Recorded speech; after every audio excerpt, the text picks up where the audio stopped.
بسم اللہ الرحمن الرحیم۔ اسلام قبول کرنے سے کئی سال پہلے حضرت عمر بن خطاب رضی اللہ تعالیٰ عنہ ایک دفعہ تجارتی قافلے کے ساتھ مال لے کر مکہ سے شام گئے۔ قافلے میں قریش کے کئی اور بڑے سردار بھی شامل تھے۔ یہ قافلہ شام کے سب سے بڑے شہر دمشق گیا اور وہاں اپنا مال بیچ کر مکہ واپس روانہ ہوا۔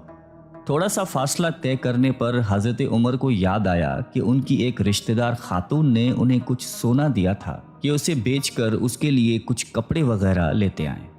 انہوں نے اپنے قافلے کے ساتھیوں سے کہا کہ فلاں عورت کا کام کرنے واپس دمشق جا رہا ہوں، کوشش کروں گا کہ یہ کام کر کے جلدی واپس آ جاؤں۔ حضرت عمر دمشق واپس گئے تو بازار بند ہو چکے تھے۔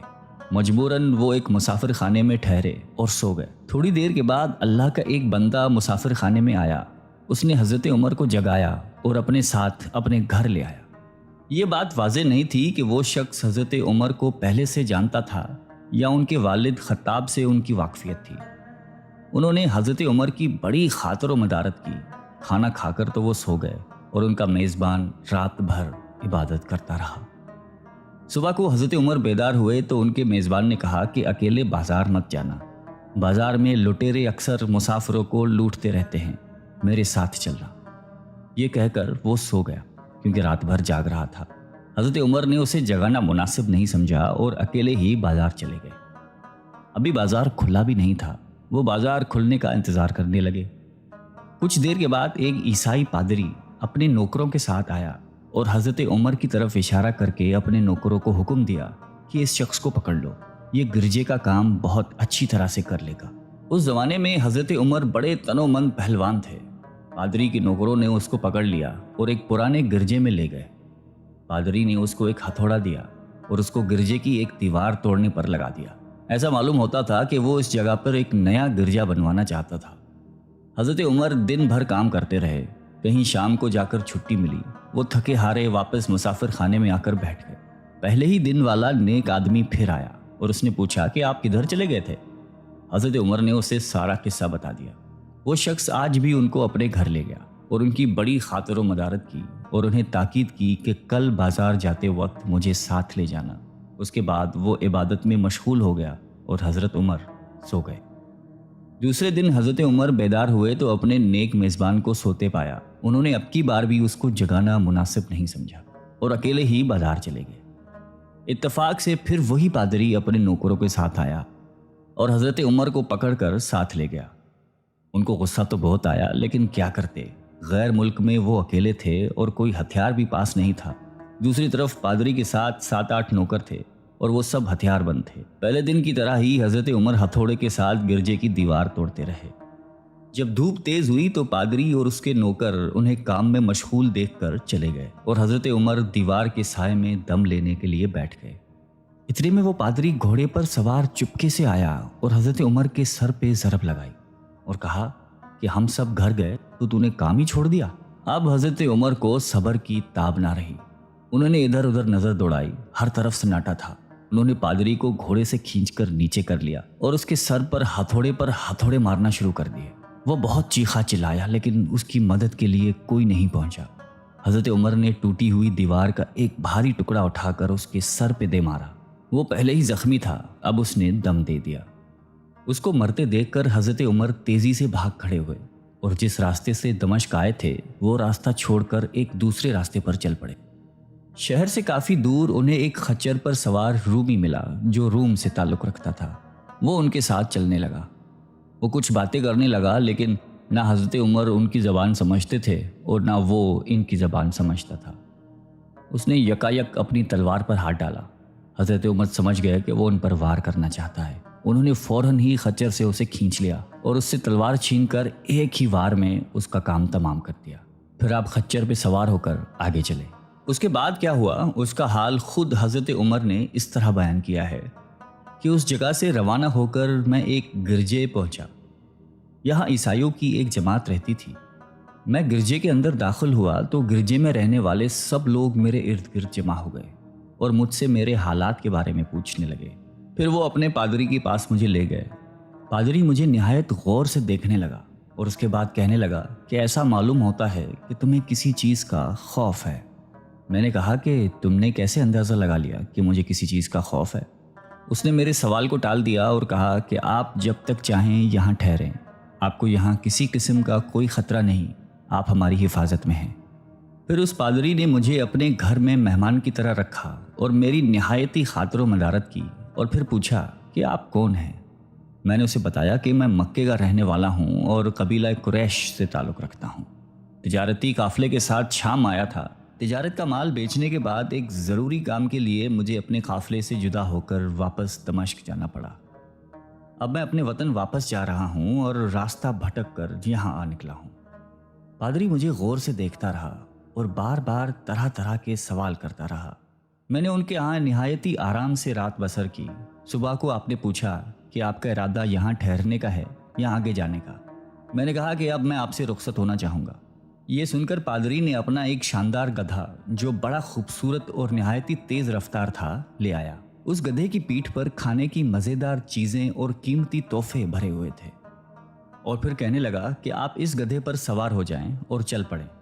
راستے میں آپ کا گزر کسی عیسائی کے مکان کے پاس سے ہوگا تو وہ آپ کو اس گدھے پر سوار دیکھ کر آپ کی بے حد تعظیم کرے گا اور آپ کی خاطر و مدارت میں کوئی کسر نہیں چھوڑے گا۔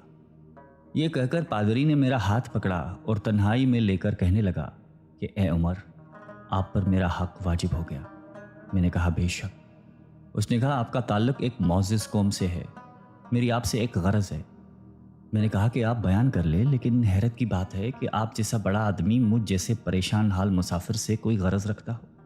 اس نے بڑے یقین بھرے لہجے میں کہا کہ سنیں، میں ایک ایسا آدمی ہوں جس سے اللہ نے آسمانی کتابوں کا علم عطا کیا ہے۔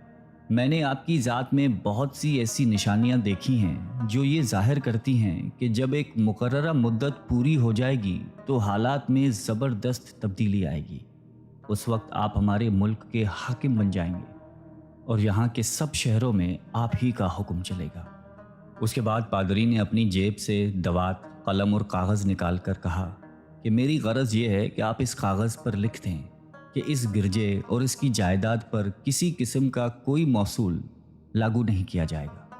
میں نے حیران ہو کر پادری سے کہا کہ آپ مجھ سے مذاق تو نہیں کر رہے؟ اس نے کہا کہ قسم ہے اس ذات کی جس نے عیسیٰ علیہ السلام پر انجیل نازل فرمائی، میں جو کچھ کہہ رہا ہوں وہ بالکل سچ ہے۔ آپ مہربانی کریں اور میری درخواست قبول فرمائیں۔ میں نے پادری کی باتوں کو اس کا وہم سمجھا اور جیسے اس نے کہا میں نے اسی طرح کاغذ پہ اسے لکھ کر دے دیا۔ اس کے بعد گدھے پر سوار ہو کر چل پڑا۔ راستے میں مجھے کئی جگہ پر عیسائیوں کی جماعتیں ملی۔ انہوں نے مجھے ایک پادری کے گدھے پر سوار دیکھ کر میری بڑی خاطر و مدارت کی۔ میں اس طرح جگہ جگہ عیسائیوں کا مہمان بنتا تبوک تک پہنچ گیا۔ اللہ کی شان، جس تجارتی قافلے کے ساتھ میں گیا تھا وہ کافی دیر میرا انتظار کرنے کے بعد اسی جگہ سے چل پڑا تھا جہاں میں نے اسے چھوڑا تھا، اور اب تبوک میں ایک کنویں کے قریب ڈیرا ڈالے ہوئے تھے۔ قافلے والے میرے ساتھی مجھے دیکھ کر میری طرف دوڑ پڑے اور مجھ سے مل کر بہت خوش ہوئے اور کہنے لگے کہ ابن خطاب، ہم لوگ تمہارا انتظار کرتے کرتے بالکل مایوس ہو گئے تو ہم نے اس مقام کو کوچ کر دیا جہاں سے تم واپس دمشق گئے تھے، مگر تمہارے بارے میں ہم سخت پریشان تھے۔ یہ تو بتاؤ کہ اتنے دن تم کہاں رہے؟ میں نے وہ تمام حالات بیان کیے جو مجھے پیش آئے، لیکن پادری سے جو میری گفتگو تنہائی میں ہوئی وہ بالکل ظاہر نہیں کی، کیونکہ میں پادری کی اس باتوں کو اس کا وہم سمجھتا تھا اور اس کے عقیدے کی کمزوری سمجھتا تھا۔ قریش کے ایک سردار ابو سفیان بھی اس قافلے میں شامل تھے۔ انہوں نے مجھے اس شاندار گدھے پر سوار دیکھ کر کہا، ارے تم لوگ اس نوجوان کی اقبال مندی تو دیکھو، اسے کسی ایسے میدان میں چھوڑ دیا جائے جہاں نہ پانی ہو نہ سبزہ، پھر بھی اسے رزق مل جائے گا۔ پادری نے رخصت کرتے وقت مجھ سے کہا تھا کہ جب میں اپنے ساتھیوں کے پاس پہنچ جاؤں اور گدھے کی ضرورت نہ رہے تو اس کی رسی کو مضبوطی سے باندھ کر گدھے کو اسی جگہ پر چھوڑ دو، لہٰذا میں نے ایسا ہی کیا۔ یہ دیکھ کر ابو سفیان نے کہا کہ ارے تم نے کیا کر دیا؟ گدھے کو ایسی جگہ پہ چھوڑ دیا جہاں پہ چور اچکے اور درندے اکثر گزرتے رہتے ہیں۔ میں نے کہا اس کے مالک نے مجھے ایسا ہی کرنے کی ہدایت کی تھی، وہ اس کی عادتوں سے زیادہ واقف ہے۔ اب وہ جگہ گدھے والا کنواں کے نام سے مشہور ہے۔ وہاں سے روانہ ہو کر ہمارا قافلہ مکہ پہنچا۔ میری اور پادری کے درمیان جو گفتگو ہوئی تھی وہ مجھے بھلائے نہ بھولتی تھی۔ پہلے تو کئی دن تک میں نے اسے اپنے دل میں ہی رکھا، پھر مجھ سے ضبط نہیں ہوا اور یہ راز میں نے اپنے رشتہ دار خاتون کے سامنے ظاہر کیا جس نے مجھے سونا دیا تھا۔ وہ بڑی عقل مند خاتون تھی۔ اس نے مجھ سے کہا کہ اے ابن خطاب، میں تمہارے بچپن ہی سے تم میں اچھی نشانیاں دیکھ رہی ہوں۔ جب تم بہت چھوٹے بچے تھے تو میں نے ایک دفعہ خواب میں دیکھا کہ تم لمبے ہوتے جا رہے ہو اور تمہارا قد اتنا لمبا ہو گیا ہے کہ اس نے آسمان کو چھو لیا ہے۔ یہ دیکھ کر میں نے خواب میں کہا کہ ارے یہ میرے بچے کی کیا حالت ہو گئی ہے۔ کسی نے کہا کہ یہ لڑکا دنیا اور آخرت میں بھلائی پانے والا بنے گا۔ جاہلیت کے زمانے میں اس قسم کی باتوں کا مطلب میرے سمجھ میں نہیں آتا تھا۔ مکہ میں ایک شخص اہل کتاب یعنی یہود و نصارہ میں سے تھا جو بہت گمنام تھا۔ عام لوگ تو اس سے واقف بھی نہیں تھے، لیکن قریش کے کچھ سردار اسے پہچانتے تھے اور اس کی بہت عزت کرتے تھے۔ ایک دن دوپہر کے وقت میں اس کے ہاں گیا اور اسے جا کر کہا کہ میں آپ سے چند باتیں کرنا چاہتا ہوں اور چاہتا ہوں کہ آپ ان کو اپنے دل میں راز بنا کر رکھیں اور کسی کے سامنے ظاہر نہ کریں۔ اس نے ایسا کرنے کا وعدہ کیا تو میں نے اپنے سفر کے تمام واقعات اس کے سامنے بیان کر دیے اور اپنے رشتہ دار خاتون کے خواب کا بھی ذکر کیا۔ جب میں اپنی گفتگو ختم کر چکا تو اس نے کہا کہ ابن خطاب، جس کو تم نے موصول کی معافی کا وعدہ لکھ کر دیا ہے وہ اس زمانے میں عیسائیوں کا سب سے بڑا عالم ہے۔ جو کچھ اس نے کہا وہ سب سچ ہے اور جلد ہی وہ سچ تمہارے سامنے آ جائے گا۔ جہاں تک تمہاری رشتہ دار خاتون کے خواب کا تعلق ہے تو اس سے یہ ظاہر ہوتا ہے کہ مکے میں ایک بہت بڑا انقلاب آئے گا۔ زمانہ ایک نئی صورت اختیار کرے گا اور آنے والے زمانے کے آسمان و زمین بدل جائیں گے۔ میں وہاں سے گھر چلا آیا اور اس کی ساری باتیں اپنے دل میں لیے رہا۔ تھوڑے ہی عرصے کے بعد قریش کی مجلسوں میں آپ صلی اللہ علیہ وآلہ وسلم کا ذکر ہونے لگا۔ یہ لوگ اس بات پر چڑھتے تھے کہ محمد صلی اللہ علیہ وآلہ وسلم اپنے آپ کو اللہ کا رسول کہتے ہیں، لوگوں کو بتوں کی پوجا کرنے سے منع کرتے ہیں اور ایک اللہ کو ماننے پر زور دیتے ہیں۔ جلد ہی اللہ تعالیٰ نے اسلام کو ظاہر کر دیا اور مجھے یقین ہو گیا کہ حالات وہی صورت اختیار کر رہے ہیں جس کی طرف آسمانی کتابوں کے عالم شام کے پادری نے اشارہ کیا تھا۔ نبوت کے 6 سال حضرت عمر نے اسلام قبول کر لیا اور رسول اللہ صلی اللہ علیہ وآلہ وسلم کے جان نثار ساتھی بن گئے۔ 11 ہجری میں آپ صلی اللہ علیہ وآلہ وسلم نے اس دنیا سے پردہ فرمایا تو حضرت ابو بکر مسلمانوں کے پہلے خلیفہ بنے۔ 13 ہجری میں انہوں نے وفات پائی تو حضرت عمر خلیفہ بنے۔ ان کے سفر نامے کی روایت کرنے والے راوی کا بیان ہے کہ حضرت عمر فاروق اپنے خلافت کے زمانے میں شام تشریف لے گئے تھے تو ایک بہت بوڑھا آدمی جس کے بال برف کی طرح سفید ہو چکے تھے عیسائیوں کی ایک جماعت کے ساتھ ان کی خدمت میں حاضر ہوا اور عرض کیا کہ اے امیر المومنین، کیا آپ مجھے جانتے ہیں؟ حضرت عمر نے فرمایا کہ اگر آپ شام کے فلاں نگر کے پادری ہیں تو میں آپ کو پہچانتا ہوں۔ اس نے کہا کہ جی ہاں، میں وہی پادری ہوں۔ حضرت عمر فاروق رضی اللہ تعالیٰ عنہ نے فرمایا کہ میں نے آپ سے لکھ کر جو عہد کیا تھا وہ آج بھی قائم ہے۔ اللہ تعالیٰ نے اپنے رسول صلی اللہ علیہ وآلہ وسلم کے ذریعے ہمیں عزت بخشی۔ انہوں نے ہمیں اللہ تعالیٰ کی پسندیدہ دین اسلام کی طرف دعوت دی اور ہم نے یہ قبول کی۔ آپ ہی نے مجھے ان باتوں سے آگاہ کیا تھا۔ اب آپ کو کون سی چیز اسلام سے قبول کرنے سے روکتی ہے؟ بوڑھے پادری نے حضرت عمر کی باتیں سن کر اسی وقت اپنے ساتھیوں سمیت کلمہ پڑھ کر اسلام کی دولت حاصل کر لی۔ اللہ تعالیٰ